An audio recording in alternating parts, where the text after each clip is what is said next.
a minha geração. Are you nervous? Yes. Espera, estás? Se bebesse um copo de vinho, talvez a coisa Ou passasse. tequila. Não é? Tequila. Este país também é para novos e é por isso que recebemos em estúdio uma jovem produtora de vinho do Dão. Nasceu em Nelas, uma pequena vila do distrito de Viseu, no coração da Beira. Neta de agricultores e comerciantes, teve uma infância tranquila, passada entre os campos que os avós maternos cultivavam e o balcão da retrosaria da avó paterna. Aprendeu a ler com 5 anos na escola João de Deus e, como foi das primeiras da turma a fazê-lo, ganhou um livro de prémio. Ficou-lhe a paixão pela leitura, que parece ter herdado desse momento. Depois da escola primária, os pais mudaram-se para o Porto, onde foi adolescente e jovem adulta, mas não sei antes os pais serem chamados à escola pela professora da primária por ser demasiado mandona. No liceu escolheu Humanidades porque era apaixonada e é apaixonada por letras, tinha facilidade com línguas e odiava matemática. Ao invés de literatura, o pai aconselhou a seguir Direito, que também implicava ler e discutir livros e oferecia mais saída profissional. Chegou a trabalhar 4 anos numa sociedade de advogados, mas em 2014 o pai desafiou-a para abraçar o projeto da Caminhos Cruzados, uma empresa familiar que era uma paixão, mas queria ser um negócio. Depois de negociar todos os detalhes que implicam trabalhar em família, despediu-se e tornou-se produtora de vinho, apesar de ter ouvido toda a vida da boca da avó que uma mulher em condições não bebe. Lígia Santos, muito bem-vinda. Muito obrigada. Uma mulher em condições não bebe. Não bebe, é verdade. A minha avó, por acaso é um momento que eu tenho super presente, porque o meu avô fazia vinho para consumo em casa, né? Para consumo caseiro, e portanto nós tínhamos sempre vinho, não era engarrafado, era em garrafões brancos, daqueles de plástico, e ele tinha sempre o garrafão ao lado do lugar dele da mesa, e portanto é uma memória que eu tenho muito viva, ele a servir-se, e nunca servia à minha avó, e eu lembro-me da altura, pronto, questionar, e dela me dizer... Pronto, era ponto assente, uma mulher em condições não bebe. Uma mulher que bebe era uma bêbada, não havia um intermédio, não é? Sim, nós agora até, para provar a tese contrária, até abriríamos esta garrafa de vinho que temos aqui, mas porque não podemos abrir antes das 10 da noite, não o vamos fazer, mas queria-te perguntar, o que é que um copo diz sobre o vinho? Há aquela tendência de beber num copo muito bonito, em alto, não é? E não num copo destes, que é mais associado às tascas. Diz-me se estou errada. Não, estás certa e quer dizer, não posso dizer que estejas errada também. Há vantagens e desvantagens no uso de copos mais apropriados. Muda. Consoante o vidro e o copo? Sim, primeiro há uma razão que eu acho que é super fácil de entender da questão do pé do copo. Não é? Quando nós seguramos neste copo, nós temos uma temperatura corporal alta, não é? E quando estás em contacto com o vidro, rapidamente vais aquecer o conteúdo que está dentro do copo. E a temperatura deve ser um dos fatores que mais determina a tua experiência quando estás a beber vinho. Portanto, o pé já é uma mais-valia, mesmo que sejam aqueles copos mais fracos, o pé já é uma mais-valia.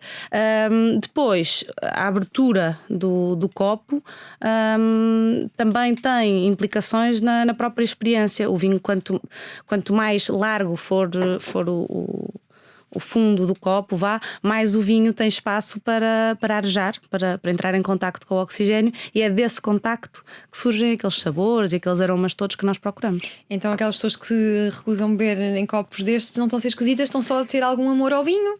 Sim e não, porque se só houver estes copos e as pessoas gostarem de vinho, eu acho que vale a pena na mesma. Olha, o que é que separa uma enóloga de uma produtora de vinho? Já és uma enóloga? Não sou, acho que nunca vou ser, porque implica ter formação em enologia. Tens que ter um curso superior? Exatamente, quer dizer, sim e não. Hoje em dia já há cursos, já há uns anos para cá já há cursos de enologia, mas há muitos enólogos que ainda atuam em Portugal, mas que são formados em agronomia ou em outras áreas, porque antigamente não existia o curso de enologia, é uma coisa relativamente recente. Então, mas o que é que distingue uma produtora de uma enóloga? Tu tens de ter muitos conhecimentos de enologia, não é? Não sentes sim. que já, com a tua experiência nesta área já tens quase um mestrado, não? Não, de todo. Aliás, eu continuo a fazer muitas perguntas diariamente à equipa de enologia. A enologia é um mundo e requer, pronto, além dos conhecimentos específicos, não é? Sim. Depois também uma experiência na prática que eu não tenho. Eu acompanho muitas vindimas e acompanho diariamente o trabalho da adega, mas mais na parte conceitual, depois na parte da comunicação, na parte comercial. A parte da enologia é aquela que eu acho que é mais difícil tu, sem de facto teres uma formação mais concreta, entenderes. E como é que se descobre um bom enólogo para nos acompanhar empresarialmente? Um bom enólogo é um conceito um bocado Quer dizer, depois cada um é que sabe o que é que é um bom enólogo, não é? Mas para mim implica, claro, seja uma pessoa com capacidade de produzir bons vinhos, mas depois que tenha alguma irreverência, que goste de desafios. No nosso caso, não é? No meu caso pessoal, porque tenho esta abordagem ao vinho. Não pode ser uma pessoa muito conservadora ou muito fechada nas ideias. Sim, como é que se faz um vinho? Como é que explicarias a uma criança? É só pisar as uvas? Bom, sim, mais ou menos. Temos que pisar as uvas. Como é não que se escolhem as uvas antes disso? Isso. Então, eu acho que eu ia Todo o mais processo atrás para uma ainda. criança. Ok, mais atrás, mas mais atrás. Bom, mas se fosse uma criança perceberia isto, mas pronto, mais atrás ainda. Eu acho que o vinho nasce sempre de uma ideia, não é? Do que nós queremos. Nasce de uma ideia daquilo que nós queremos vir a produzir no futuro. E a partir daí nós pensamos na vinha que vamos plantar, não é? Para produzir aquele vinho, no caso de irmos plantar vinha nova. No caso de já termos vinha porque já comprámos ou já herdámos ou deparamos com uma vinha velha que já tem em si uma história, tentamos conhecê-la, percebê-la e pensar que é uma coisa meio relacional, não é? O que é que ela tem para mim, o que é que eu tenho para ela, não é? Como é que eu posso tratar para que ela me dê o que eu quero, como é que eu posso entender. E às vezes é uma coisa que nem sequer é linear. Num ano tu achas que já entendeste aquela vinha, no ano seguinte ela dá uma coisa que te surpreende. Às vezes começa mais cedo e outras vezes mais tarde. Exatamente, já tive surpresas engraçadas também. E portanto começa num conceito em que tu obviamente trabalhas com o que tens, não é? E com a leitura que fazes daquilo que tens, e depois então as uvas crescem naquele ano, não é? À partida estão boas, foram bem tratadas, são colhidas na altura certa, e mais uma vez a altura certa depende daquilo que tu queres em termos de vinho, não é? Se queres um vinho mais leve, será um bocadinho antes. Se queres um vinho, se calhar, com mais açúcar, com teor alcoólico mais elevado, esperas mais um bocadinho. E depois, então, sim, vais esmagá-las, seja através da pisapé, seja através de uma prensa, e arranca a fermentação e sim, a beleza começa a acontecer. Um vinho vive muito também, já aqui percebemos, da planta, do clima, do solo. No contexto de sustentabilidade também, como é que a indústria vinícola se está a adaptar à questão das alterações climáticas? A biodiversidade à volta da vinha é um fator importante na produção. Sim, eu diria que, é claro, é um bocadinho injusto, eu não tenho tanto contacto com outras áreas da agricultura, né? Esta é a área com que eu tenho mais contacto. Mas eu diria que os produtores de vinho estão muito atentos, muito alerta e muito dispostos a mudar até alguns comportamentos para salvaguardar a vinha, não é? Porque é a nossa mais-valia, é tudo aquilo que nós temos. Só a partir de uma vinha saudável é que nós conseguimos produzir vinho, não é? E as alterações climáticas são uma coisa que os agricultores, os viticultores sentem muito na pele. Nós vemos ano após ano, como tu estavas a dizer, no Dão, tradicionalmente a vindima começa em setembro. Eu lembro da vindima começar a 10, 12, 15 de setembro. Nos últimos anos começámos vindimas a 24 de agosto, a 1 de setembro, e tem sido todo ano após ano assim. Portanto, estamos cada vez mais a antecipar, o que é um bocadinho assustador. Nós vemos os ciclos cada vez a ficarem mais antecipados. Por isso, acho que os viticultores, ao verem isso, não é uma coisa que nos dizem que vai acontecer um dia, não é? Nós estamos a ver a acontecer, estão mais abertos a tomar medidas para combater isso. E as medidas são de várias ordens. Pode passar por, ao plantar uma vinha nova, já escolher castas que nós sabemos que tenham uma capacidade, sei lá, para sobreviver melhor com menos água, ou que naturalmente têm mais acidez. Portanto, ou adequar as castas numa plantação nova, ou no caso de vinhas já existentes, procurar também comportamentos com essa vinha que permitam que ela se torne mais resiliente às alterações climáticas. Sim, há pessoas que são grandes apreciadoras de vinho, que adoram ter um bom copo de vinho na mão e que não percebem como é que a biotecnologia entra aqui nas contas. Vinho e biotecnologia, como é que se relacionam? Pois é, então eu acho que é um palavrão para as pessoas que gostam muito de vinho. Pronto, primeiro porque há assim uma romantização, que é real, não é? A produção de vinho é uma coisa muito bonita, com uma história espetacular. No entanto, pode continuar a ser bonita e pode continuar a ser uma coisa com raízes ancestrais e, em simultâneo, ser beneficiada por evoluções tecnológicas e de conhecimento, não é? Só assim é que faz sentido.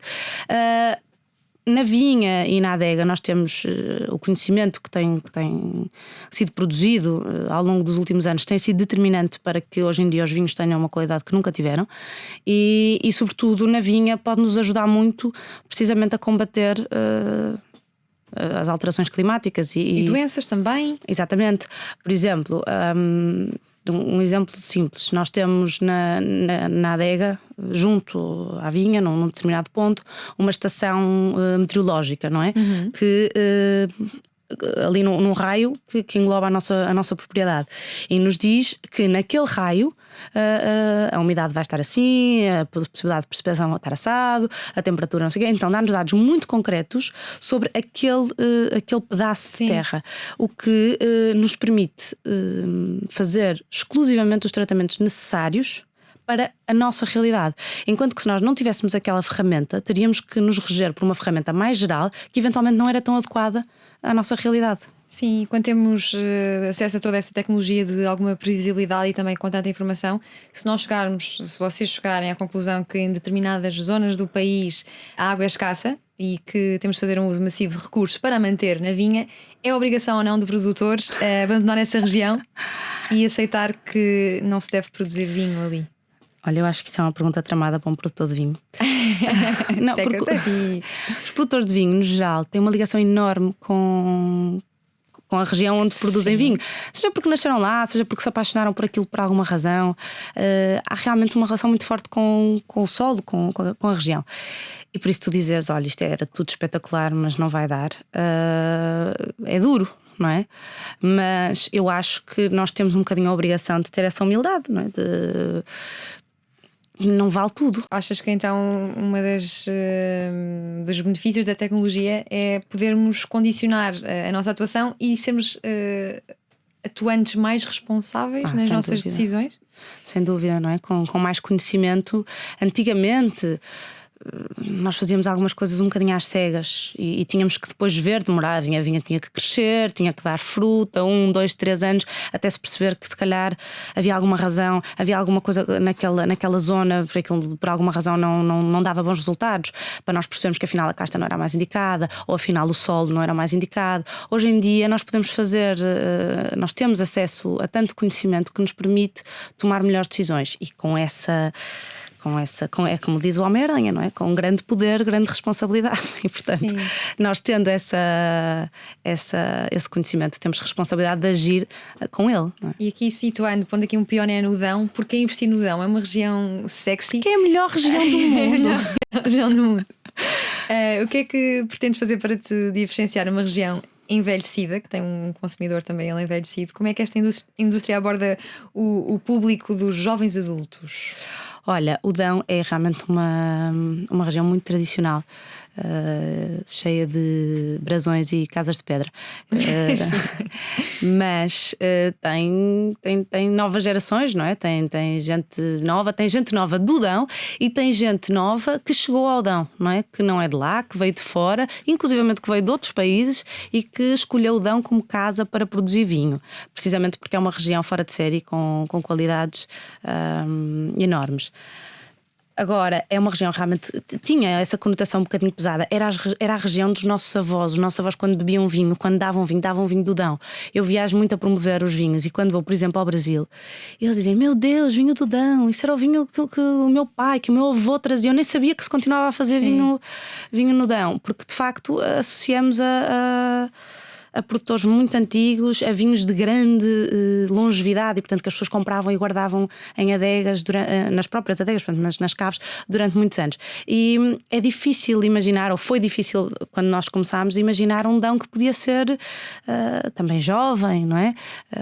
E com uma abordagem mais jovem, mesmo nos rótulos, nos próprios vinhos, não é? E nesse sentido foi assim meio disruptivo.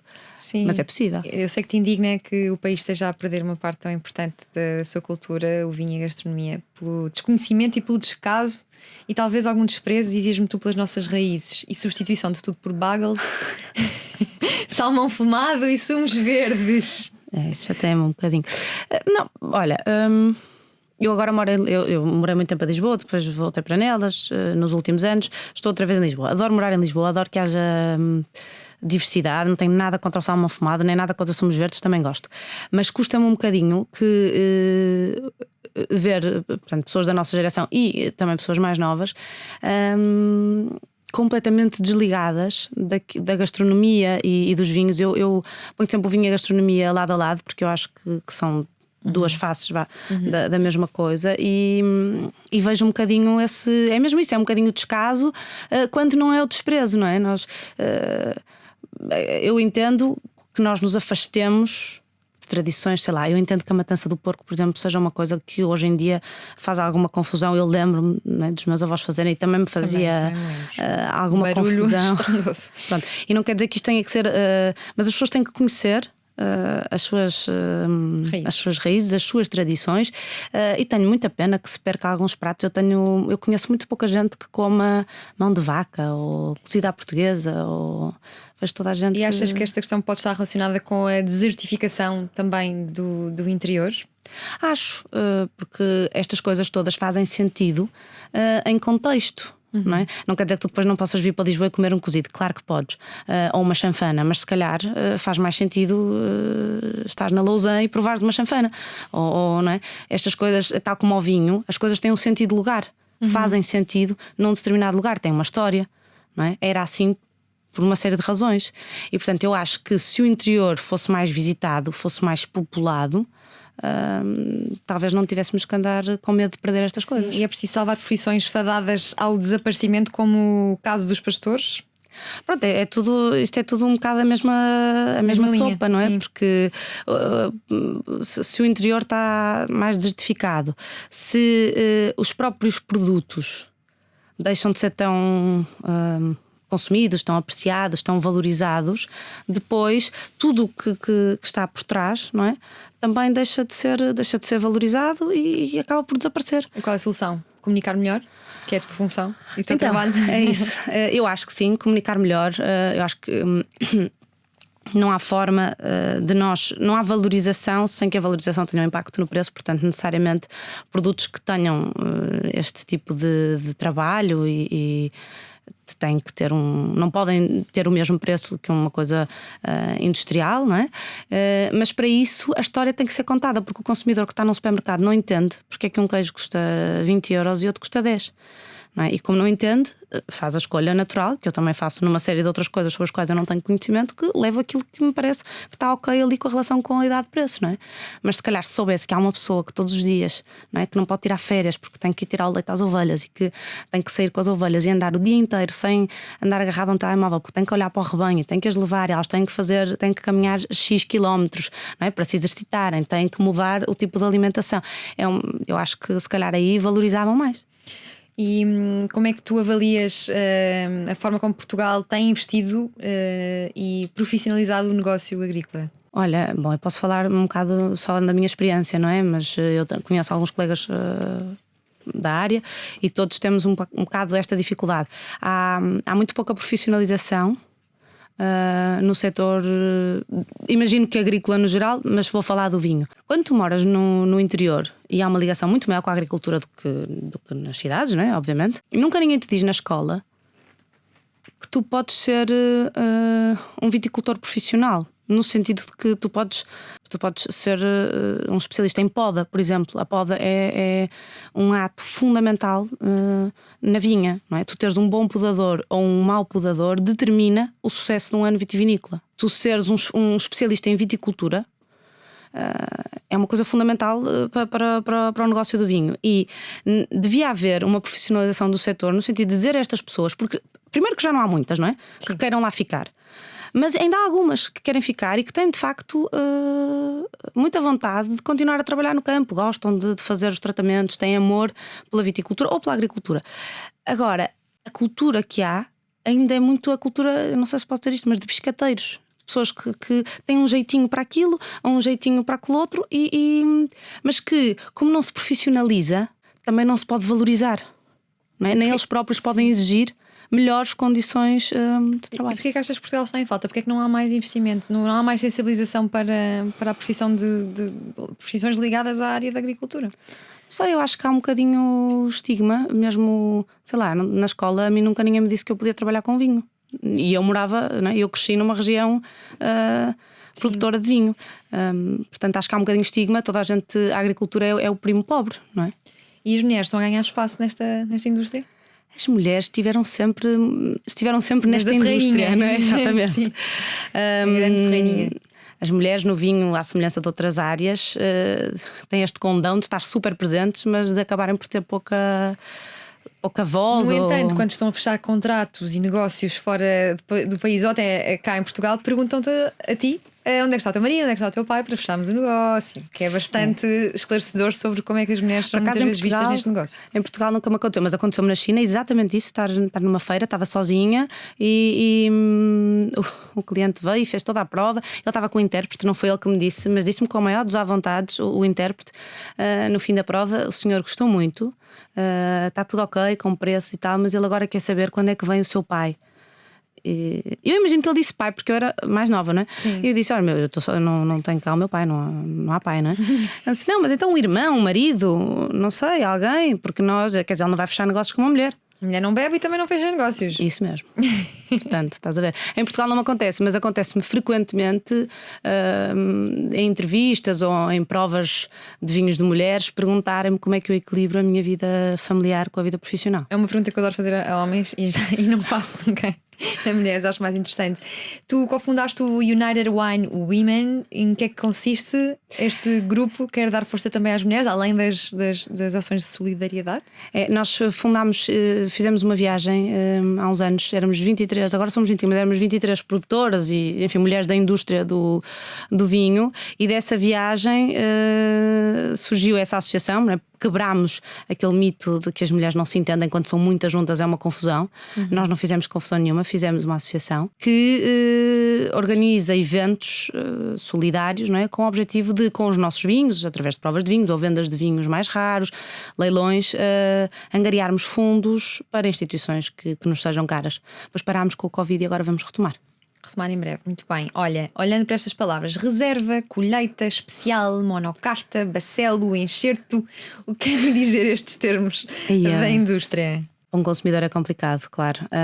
Então, nós temos, depois também depende um bocadinho, se vamos falar só de Portugal, as regras são mais ou menos parecidas entre regiões, mas há regiões, por exemplo, no caso do Dão, os vinhos vão à prova e dependendo da classificação que obtêm na Câmara de Provadores, podem ser classificados como colheita ou como reserva. Isso são termos, portanto, com significado claro e que dependem da atribuição das CVRs, são as instituições que regulam as denominações de origem controlada. Quando estamos a falar de escolha, premium, seleção do enólogo, sei lá, tudo isso, são designativos de qualidade que são atribuídos pelo próprio produtor. Então aí já é livre, não é? És tu que na tua qualidade de produtor dizes: eu acho que este vinho é superior, ou enfim, então designo assim. Fica aqui uma ideia para lançares um dicionário ou um glossário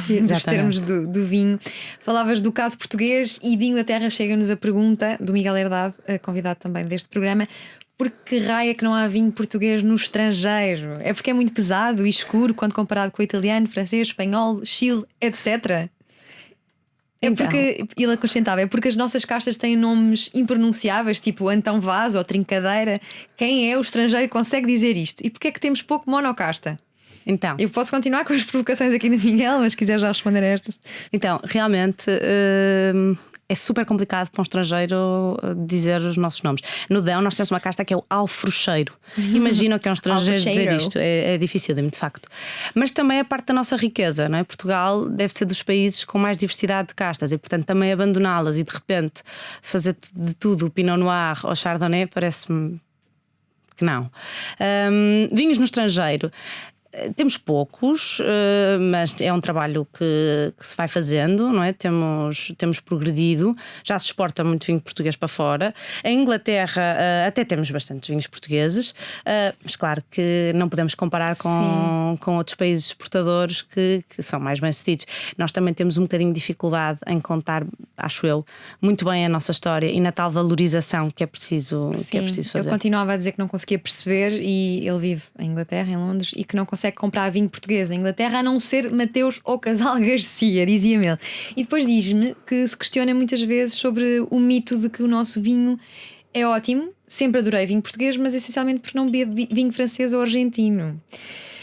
Gostava de ver isso debatido. Eu pergunto a ti, Lígia Santos, o que é que tens a dizer sobre isto? Ai, não percebi a pergunta. Ele diz que, bom, a questão do Mateus e do... Ele acha que é mito que o nosso vinho português seja ótimo e que sempre adorou vinho português, mas essencialmente porque nunca tinha provado vinho francês ou argentino, etc. Epá, é mito ou não é mito? O Miguel Herdade a vir. Miguel, Ao Dão, Uma prova de vinhos no Dão. provar vinhos. Bom, os vinhos portugueses ombreiam em concursos internacionais e É o que nos chega, não é? com os melhores vinhos dos outros países. Depois, como em tudo na vida, estamos a falar de gostos, não é? Portanto, claro que podemos descobrir que adoramos determinada região de França ou de Itália, ou enfim. Eu acho que nós sermos muito fechados e dizer só bebo vinho português porque sou português também, se calhar não faz muito sentido. Interessa-nos é que as pessoas provem e descubram do que é que gostam. Agora, o vinho português, volto a dizer, e não é só o do Dão, ombreia com os melhores vinhos dos outros países. Fica aqui então a resposta para o Miguel Herdade. Espero que tenham ficado esclarecido.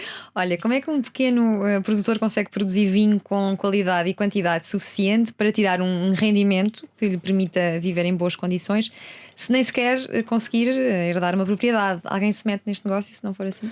Então, há uma piada muito comum no vinho que é assim: é muito fácil para um produtor de vinho ficar milionário.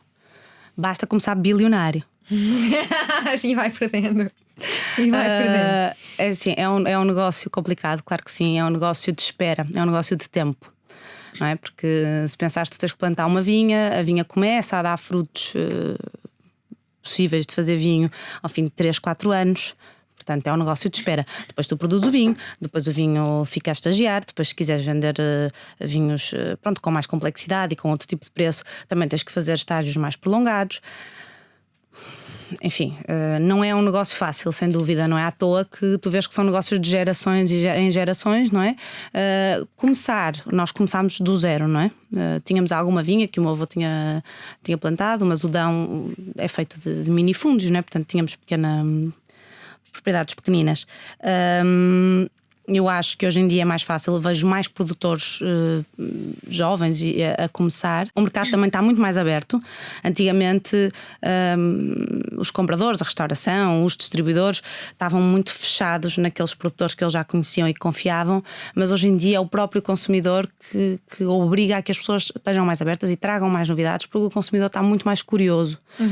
Mais exigente também, não é? E portanto, nessa medida acho mais fácil. Antigamente também era muito difícil de começar numa região, por exemplo, sei lá, o Douro e o Alentejo eram assim as grandes regiões, não é? E se tu fosse um produtor de uma região menos famosa ou menos amada, tinhas mais dificuldade em entrar nas cartas, por exemplo, dos restaurantes ou nas garrafeiras. Hoje em dia isso não acontece. Hoje em dia acontece um bocadinho o fenómeno inverso. As pessoas estão à procura dessa novidade, então é mais fácil. Ainda assim, diria que é não conheço muitos outros negócios, não é? Portanto também não posso falar, mas é um negócio que tem esta componente do tempo, que temos que esperar por ele, que é difícil. Sim, em relação à mão de obra, é fácil encontrar mão de obra e como é que encaras o estado do mercado de trabalho menos qualificado em Portugal? Então, a mão de obra é um problema associado também à desertificação, não é? do interior. O trabalho na vinha é um trabalho pontual. Nós temos uma equipa fixa, mas depois há picos, não é? A vindima é o caso paradigmático, e nessa altura torna-se muito difícil encontrar pessoas. Ainda por cima, nós na Caminhos Cruzados fazemos vindima manual. É uma coisa muito tradicional e também custosa, mas sei que é uma coisa que se estende a outras regiões, mesmo no Douro, e portanto tem sido cada vez mais difícil. Já existem muitas daquelas empresas que subcontratam, não é? Que nós subcontratamos e que elas próprias têm muitos funcionários que fazem esses trabalhos agrícolas, mas mesmo assim não é nada fácil. E existe investigação e desenvolvimento à volta da produção de vinho, tecnologias que usam. Sei que os drones são fortes aliados. Existe muita investigação, é maravilhoso. Nós somos associados da Porto Protocolo, que é uma comunidade internacional, não tem só portugueses, pelo contrário, tem colegas do mundo inteiro, e que tem produtores de vinho e atores do mundo do vinho, de todas as espécies e feitios e de todas as latitudes. E a ideia é mesmo a de partilhar conhecimento, ou seja, experiências que estão a fazer na Nova Zelândia ou na África do Sul, que funcionam na vinha, com animais, então eles fazem uma série de talks, nós reunimos e podemos fazer. Ainda ontem estava ao telefone com uma das pessoas responsáveis e estava a dizer: tenho aqui uma dúvida com não sei o quê. Ela disse: eu tenho há um associado nosso em Inglaterra que já fez uma experiência, eu vou ligar, eu vou-vos pôr em contacto. Portanto, há muita experimentação, estamos numa fase muito interessante e há muita partilha. E que histórias é que o vinho tem para contar? Esta é a área, acho eu, que tu mais gostas. Inclusivamente já escreveste um guião para uma curta-metragem que teve muito sucesso, foi premiada inclusivamente. É verdade. Gosto muito. O vinho tem muitas histórias para contar. O vinho é um produto único, passa por muitas mãos até chegar ao destino final, não é? E todas as mãos por que passa acrescentam um bocadinho de história, mais uma camada. E quando eu estava a pensar como é que íamos fazer um filme promocional, institucional, tive um amigo meu que me desafiou para, em vez de fazermos mais um filme publicitário, fazermos uma coisa um bocadinho mais estendida e que tentasse transmitir precisamente Our Story isso. in Every Bottle, se quiserem ir pesquisar.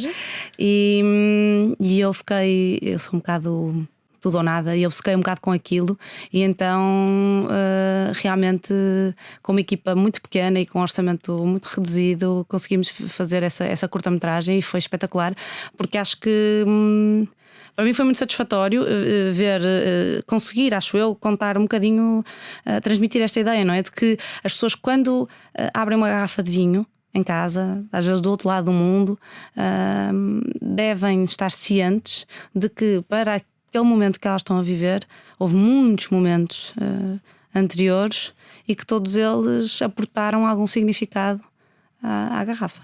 E ganhou vários prémios, nem consigo mencionar todos. Fica só aqui a nota que ganhou o prémio de melhor filme de enoturismo e melhor filme independente de viagens, entre outros. Seguiu mesmo o circuito internacional. Isto foi uma forma também de aliares o teu gosto pela leitura e pela escrita. Normalmente quem gosta muito de ler também gosta de dar uns toques na escrita. É uma forma de aliares estas duas ou três paixões? Acho que sim. Em todo o meu percurso com os vinhos, por acaso, tentei sempre juntar-lhe um bocadinho dos livros, porque primeiro que eu acho que o vinho não se chateia com nada.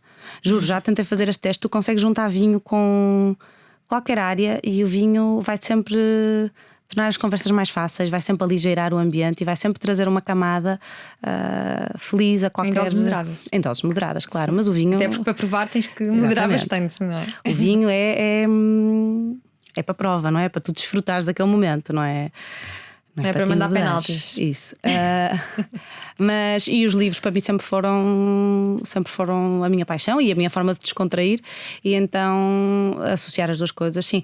Mas a escrita não era uma... Portanto, eu já tinha feito alguns cursos de escrita criativa, mas só por graça. Nunca tinha escrito uma coisa tão longa, nem nunca tinha escrito um guião, não é? Há técnicas específicas de escrever um guião, que eu não dominava, nem domino, mas... Fizeste um curso também de escrita criativa que também talvez tenha ajudado. Mas sobretudo foi um exercício espetacular. Foi muito giro, deu muito prazer. E olha, porquê é que as tuas melhores ideias acontecem na adega? E porquê é que a tua adega é em X?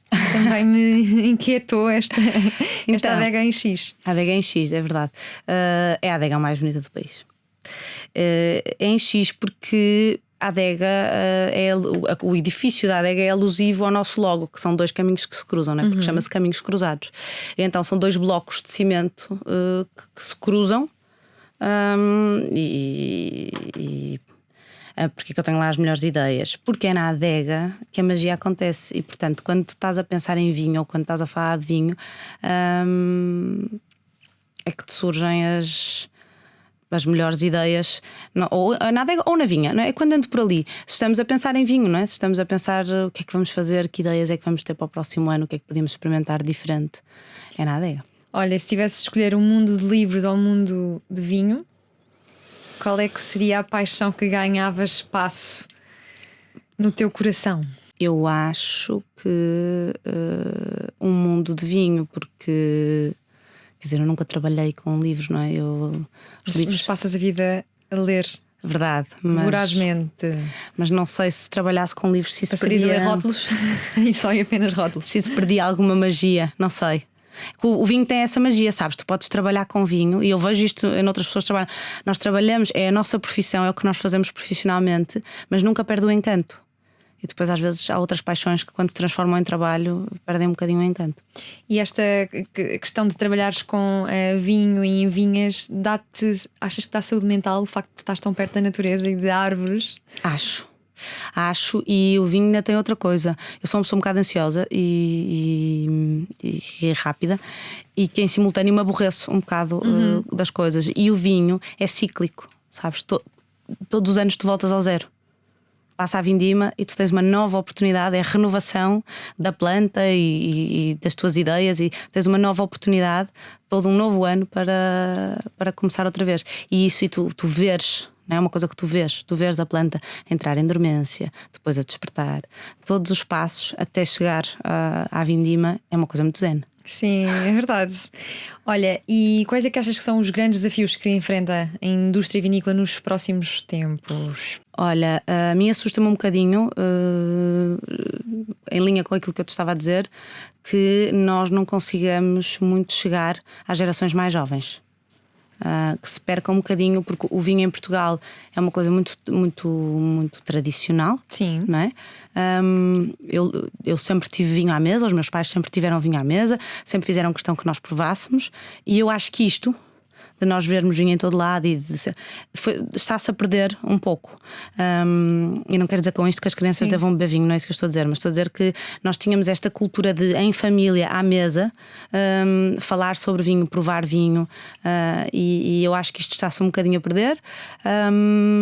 Acho que se não agirmos, e porquê? Porque o próprio setor é um bocadinho envelhecido, não é? Então acho que o próprio setor às vezes tem dificuldade em comunicar com as gerações mais novas.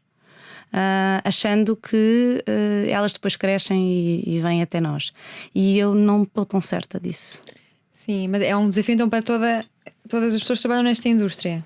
Eu acho que temos que ter a humildade de olhar para a geração mais jovem, que é a geração que vão ser os nossos clientes, os nossos consumidores, e vão ser as pessoas que vão perpetuar ou não o vinho português. Sim, e depois como é que vocês olham para os vossos concorrentes? É uma indústria muito competitiva, imagino. É bastante competitiva, nós somos muitos, não é? Exato.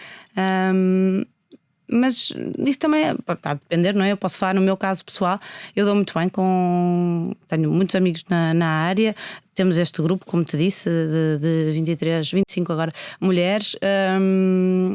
Ligo muitas vezes a colegas a perguntar coisas, com dúvidas, a sugerir eventos conjuntos. Quer dizer, quando estás a falar especialmente em exportação, nós somos uma coisa minúscula. Eu ir para lá falar do Dão já é absurdo, que ninguém sabe o que é o Dão. Eu ir para lá falar de caminhos cruzados, percebes? Tem muito mais força nós irmos ou como região todos juntos, ou mesmo como país. Mas este é o desafio que tu tens todos os dias, aliar a tradição à inovação. Isso. E todos os dias estás motivada. Estou, porque eu acho maravilhoso quando tu consegues pegar em coisas que são feitas às gerações, mas que são super válidas ainda hoje, e aliá-las à informação atual, não é? Tu consegues mesmo o melhor dos dois mundos. Quer dizer, nós na Caminhos Cruzados, por exemplo, e não somos os únicos, nós estamos na região do Queijo da Serra, não é? Há muitas ovelhas na região, cada vez menos, infelizmente, mas pronto, mas ainda há. E o meu avô tinha um rebanho de ovelhas e tinha vinha. E como ele, de imensa gente da geração dele. E o pasto das ovelhas era, em determinada altura do ano, né, que é a altura em que a vinha está em dormência, as próprias vinhas. E isto era uma forma de alimentar o gado e de controlar as ervas, não é? Controlar as ervas infestantes. E nós deixarmos de fazer isto numa região onde isto existe e continua a haver gente que tem ovelhas que precisam de ser alimentadas, e agora há produtores de vinho que precisam de ver as infestantes controladas, parece-me absurdo, percebes? Então nós podermos ir buscar isso e fazer isso hoje em dia, acho extraordinário. Olha, o direito ficou para trás? O direito ficou para trás. Eu agora já ia dizer, só discuto multas de trânsito, mas já nem isso. Mas dá-te jeito os teus conhecimentos nesta nova área ou não? Dá. Eu acho que direito, eu adorei estudar direito e gostei muito de exercer. Eu acho que direito devia ser, talvez não o curso todo, porque é um bocadinho extenso, mas há muitas noções de direito muito importantes na nossa vida, em todas as atuações. Já aqui percebemos nesta conversa que tu viajas muito por causa do trabalho, e sentes que, do lado contrário, há interesse de outros países na nossa produção de vinho, desde logo a visitar as vinhas, Sim. a perceber os processos portugueses. Imenso, nós temos imensos turistas estrangeiros a fazer enoturismo em Portugal. Há muito, muito interesse. Nós temos, aliás, um excelente enoturismo, o norte a sul do país, há projetos incríveis e recebemos muitíssimos estrangeiros. E mesmo quando vou para fora, depois, claro, depende dos países. Há países onde o vinho português já está mais implementado e, portanto, as pessoas já têm mais conhecimento, e há outros em que não fazem ideia ainda onde é que é Portugal, não é? Estamos a começar. Mas há muito interesse, a receptividade é ótima. E a literatura, já me teve o direito, e a literatura? E a menina que adora ler, e que sonhava um dia ir pela literatura, mas não tinha assim tanta saída profissional. A mim disseram o mesmo, sabes, em relação a jornalismo e direito. E eu segui direito, tinha mais saída. Pois é. É um clássico. Mas sabes que eu hoje em dia olho para trás e penso: será? Eu tenho muito medo disso. Será que imagina, eu tinha medo de ter ido e se calhar, quando aquilo se tornasse uma obrigação, perdia a tal magia, não sei. Eu durante uns anos ainda acalentei a ideia de que a profissão certa para mim era editora, revisora, porque eu pensava, deve ser uma maravilha, a pessoa está no escritório e recebe, não é, os manuscritos e vai ler e dizer isto assim, isto assado. Mas depois conheci de facto pessoas que faziam isso e diziam, epá, às vezes sim, mas depois às vezes sais de lá e até querias ir ler qualquer coisa e já estás, já leste demasiado.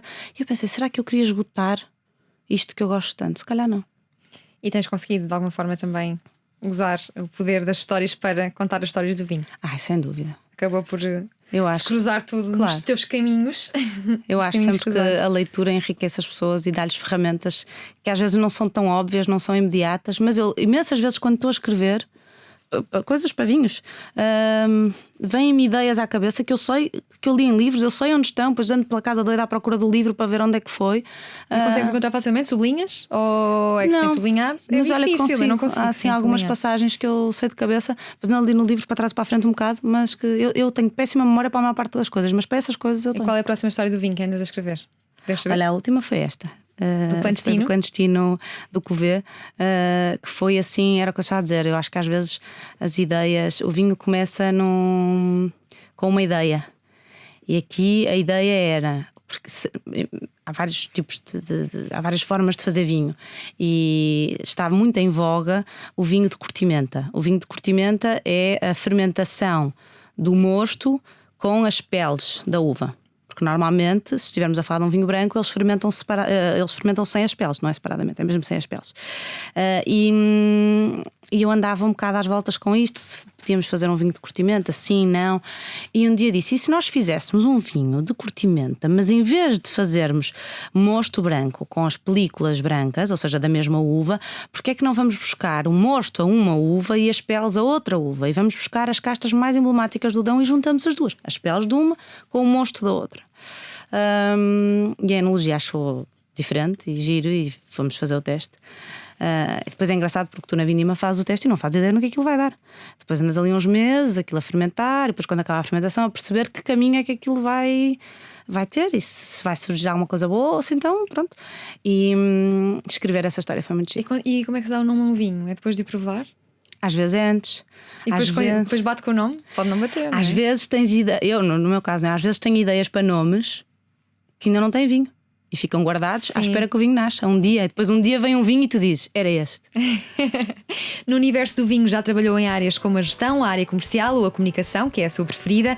Fez muitas vindimas, trabalhou na linha de engarrafamento, fez de tudo um pouco para entender melhor o mundo do vinho e conseguir contar melhor as suas histórias. Com a editora Companhia das Letras, criou um vinho que trazia junto com a garrafa um livro com 2 contos inéditos.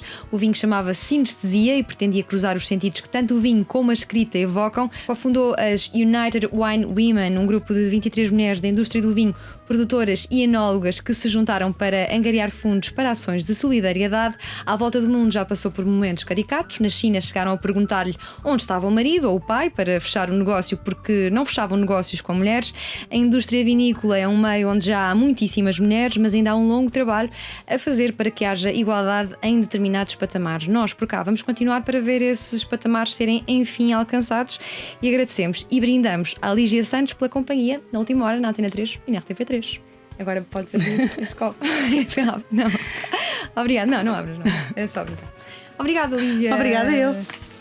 Então vamos lá incentivar. Era uma piada, malta. Não vou abrir. Eu já contente agora. O que vamos fazer?